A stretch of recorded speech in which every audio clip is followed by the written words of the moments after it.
Ladies and gentlemen, boys and girls, children of appropriate ages, this is the Daily Deucey podcast. Today is Friday, pizza day. Thank God. The January the 8th. We got some news. First of all, shout out to Donkeys that come through. You know, I had always gone to the Wallington Donkeys like forever, and I love Magda and all the Polish people over there. But this new one over in Westmont is like super close to my house. And I got to be honest, anyone from outside the Woodridge area is not going to know what I'm talking about. But the one down in Westmont really sucks. Like, I know they're busy, but then put more people on because every time I go there, there's 18 people in line and I just can't go there no more. So now I go back to my Polish people and I go see Magda, and I love the Wallington Donkeys. So go see them. I am not going to be really getting into all the nonsense going on with Trump and all that. I think you're all assholes because anybody who knows me knows I'm Deucey Centers. That's usually my nickname. The people who think, it was that they're trying to take over the fucking government and that it was a terrorist attack, I think that's kind of stupid. And the people who think that the girl was assassinated, and the Trump people who think that there was a good thing to do and all that, and that Antifa was actually the one doing it, you're assholes too. So the people calling it terrorists, it's kind of a play on, not even a play on words, but it's kind of a semantics issue really, because terrorists, they generally attack non-combatants. I'm pretty sure that's it. Now there's so many different, dictionaries and actual official definitions now, so you can't really hold one. But the terrorists generally kind of attack non-combatants, like you blow up a fucking cafe or a nightclub or fucking some shit like that. Timothy McVeigh was a domestic terrorist, but he also blew up like the federal building. Now there's fucking, there's a bunch of civilians within that, so that definitely counts as that. But the fucking idiots who ran up on Capitol Hill, technically they were treasonous. You want to call them treasonous and put them in jail and fucking hang them? I'm not necessarily against that. If you rush the Capitol building and you don't take over the government, you kind of have to then reap the fucking repercussions of the fucking stupid shit that you just did. But again, I'm not really getting into that. I think the fucking right was stupid for fucking doing it. I think the left is super disingenuous for the immense outrage that they're seeing, like that we should take out Trump and stuff like that. Like Pelosi and all the people from up north and the west, like they said the same shit about the BLM protesters and Antifa when they were burning cities down and lighting up stores and, putting flashlights into people's apartments and trying to light up the Portland mayor's apartment, which was like fucking 100-unit condo. So that's terrorism too. Anywho, let's go into some actual news here. Alrighty. This is probably the only actual, I guess not technically my political story for the day. Paterson mayor blasts councilman for not entering quarantine after Dominican Republic trip. This is why all the politicians are douchebags, and it's all full shit too. Because Gavin Newsom's going out to eat and having dinner. The health lady's going out and winterizing her house. The mayor of Austin is telling people to stay inside from Cabo. Like, it's all ridiculous. They're not really scared. Mayor Andre Sayej criticized Councilman Alex Mendez for not placing himself in quarantine after returning from a 12-day trip to the Dominican Republic on Monday. He was out bachata toda la noche, bebendo mucho y mucho chingando. Tú sabes, no mames, güey. Mendez went to City Hall on Tuesday evening and earlier in the day recorded a social media visit outside Paterson's vaccination program at International High School. So I kind of got to be honest with him, like, if you're going to be like one of those guys that says you need to be fucking locked down and all types of shit, then you need to A, not go to the fucking DR, and B, lock down afterwards. Not go out and make fucking social media videos outside the fucking high school. He should not be putting people in harm's way, Sayej asserted, but Mendez dismissed the mayor's criticism as politics. To be honest, Dick, this is the most political statement that is made in this whole fucking article. The mayor, he doesn't know what he's talking about, Mendez said. Paterson is in trouble in the middle of a pandemic, and he's wasting time paying attention to what I'm doing. I mean, you're doing the shit that you're not supposed to be doing because of the pandemic. What are you talking about? Are you out of your mind? It's crazy that these people even get elected. You know, it kind of makes sense. I think Rogan was talking to somebody else. It might have been Schultz, but they were like, you know, like really smart and successful rich people, like they don't want to get into politics. Like they just make money. They don't need this fucking bullshit. So you get like this weird dichotomy of fucking people who actually want to be a councilman of fucking Paterson and shit like that. You could say he wants to help the people, dude. Mendez attributed Sayed's criticism to speculation that he would run against him as the mayor. Who gives a fuck, man? That's what I'm saying. Like, if you didn't go to the DR and not quarantine, this guy would have nothing to say. You can't say he's only saying it because of the fucking election if you actually did something shitty. Oh, God. Who the fuck suspected spam? Get the fuck out of here. All right. The fucking councilman goes, I went inside and locked myself inside my office. He's going to take the test on Thursday. But, cuz, that's not what the rules say. So, just another fucking politician's thinking, fucking local Paterson councilman. Who the fuck are, like, whatever, dude. But it's just another politician telling us what we can and can't do and then doing whatever the fuck they want. Por todos los colombianos, my friend Rodrigo Bobadilla, he posted some shit in Colombia that was, it was mostly in Spanish, and I can only kind of send out some one-liners, so I couldn't read the whole thing, but it's basically some shit about a high-level politician in Colombia who telling everybody locked down, who's then at the airport going out on vacation. She kind of looked like a lesbian too, but that's a whole nother story. Whatever. For the last 2 weeks after COVID. So this guy Sayed actually got COVID. So the mayor from Paterson got COVID, and he quarantined for 2 weeks. And then he stayed home for several days in the fall after being exposed to someone with the virus. So, like, I think most of the shit's overblown, but the time for changing the law is not after you've broken it.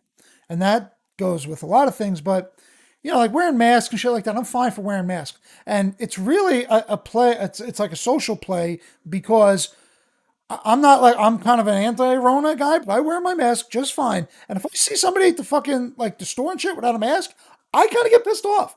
Like, I really pull myself from saying something just to not be that fucking, like, Karen or Rick kind of guy. But even me, if someone's walking around the store without a mask, which, again, almost never happens, I get a little fucking ticked off. So, you know, if this guy Sayed is quarantining and actually doing what he's doing, if the fucking guy Mendez really didn't quarantine, there's nothing you could say. Mendez is wrong. Okay. Great, wonderful, wrong issues, problems with the government again. IRS sends stimulus payments to wrong bank accounts, affecting estimated 13 million tax service customers. Also known as Deucey and wife Deucey, because we use TurboTax and we have not gotten our fucking stimulus yet. And we got an email from TurboTax basically explaining this whole fucking nonsense. For millions of Americans who used online tax services, their second stimulus payments may have been sent to the wrong bank account. Tax preparation company Jackson Hewitt said the Internal Revenue Service sent payments to an estimated 13 million bank accounts that are no longer open or valid. These bank accounts were set up by tax companies like Jackson Hewitt, H&R Block, and TurboTax as temporary accounts used to deposit tax refunds for their customers who opt to have tax preparation fees taken out of their refund. Which was me. Like, why the fuck would you not do that? Like, I mean, like, what are you, like, giving them your debit card so you can get like $12 more later, or how the fuck much it is? The accounts are usually closed after the remaining refund money. The accounts are usually closed after the remaining refund money to pass along to the client. Okay, we're going to try that again. I don't think that makes sense. DFW, CBS Local. The accounts are usually closed after the remaining refund money to pass along to the client. That doesn't make sense, damn it. Fucking somebody tell me if it makes sense, because it doesn't. The problem is the IRS still has these accounts in its records, so that's where the federal government sent millions of stimulus payments. Tax firms said they are doing everything they can, but point out that this is the IRS's mistakes. Fuck me, right? In a statement, a spokesperson for TurboTax, this is basically what they wrote in the email that they sent us. Unfortunately, because of an IRS error, millions of payments were sent to the wrong accounts, and some may not have received their stimulus payments. We have been working tirelessly on a solution with the Treasury and the IRS. As a result, our expectation now is that within days, the error will be corrected and stimulus payments will begin being deposited into the correct bank accounts for affected TurboTax customers. Now, this one gets a little fucking dicey down here.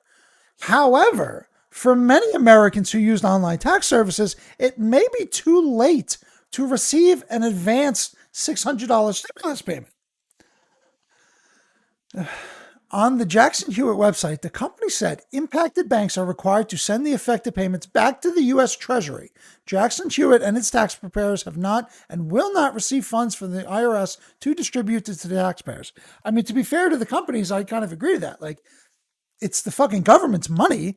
They really have nothing to do with it. They told them, where to fucking send it, or they didn't even ask for the updated accounts. I don't know. I mean, if those accounts were the ones that were available from like TurboTax, then what did the government really fuck up? People who do not receive their stimulus payments by the January 15th deadline will have to wait to claim their stimulus check as a tax credit when they file for their 2020 taxes. Oh, good Lord. To find out if you've been impacted, there's some sort of website, IRS's Get My Payment website. Good Lord. And I went to the IRS Get My Payment website, and it said, it was like, we have no information. So that was cool. Great. Alrighty, on to another large corporations with the possibility of fucking people. As Bitcoin rises above $41,000 per Bitcoin, can Coinbase keep up with the rally? Major crypto exchange Coinbase appears to be operating smoothly even as Bitcoin sets a new price high above 41,000. Coinbase is under the microscope when Bitcoin's BTC surges past 41,000, following a minor retrace after topping 40,000 on Thursday. The United States-based crypto exchange is known for experiencing serious connectivity issues during periods of peak trading activity. Indeed, these disruptions have reportedly prevented traders from taking advantage of price gains and dips, robbing them of taking profit and re-entry opportunities. Then it goes on, Coinbase has acquired Routefire, a platform for enhanced trade execution. So it's like a stock thing. So basically they're going to buy this company so they can have better ability to make trades. So it's similar to stocks in that regards. And honestly, this is why you need to get your coins off Coinbase. And I love Coinbase. Coinbase is the most trusted way to buy your crypto. And I don't even have like an ad on here. This is just what it is. It's, it's like, going through fucking Visa or whatever. And realistically, crypto is almost like the early days of playing online poker and trying to get your money on there with, faxing your ID and shit to people. So it kind of came easy. But Coinbase is the best way to go to buy your crypto.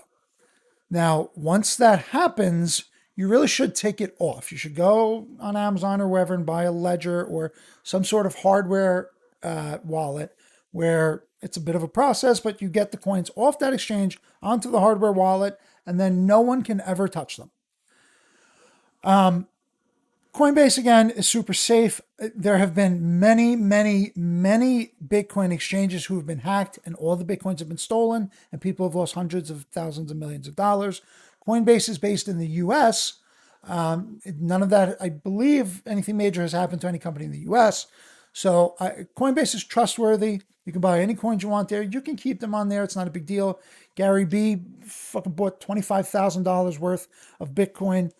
Fuck, I looked that up. I think it was 6,000, 3,000. No, it was 600.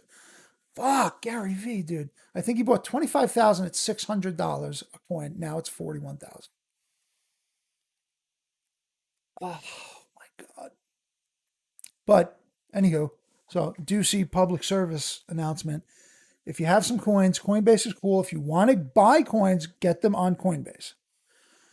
But then take them and put them on your own wallet because things like this happen. So when there's a rush, when it goes up 10, 20% in a day and people are trying to buy it, it's you can say that Coinbase is doing it on purpose to not, to not let people hit the dips and such like that. But realistically, it's just their back end web servers getting hit too hard and they can't hang and then it goes down and people get angry and stuff like that. But, you shouldn't have your coins on there. If you are planning on buying coins in the future, put as much cash onto Coinbase as you can.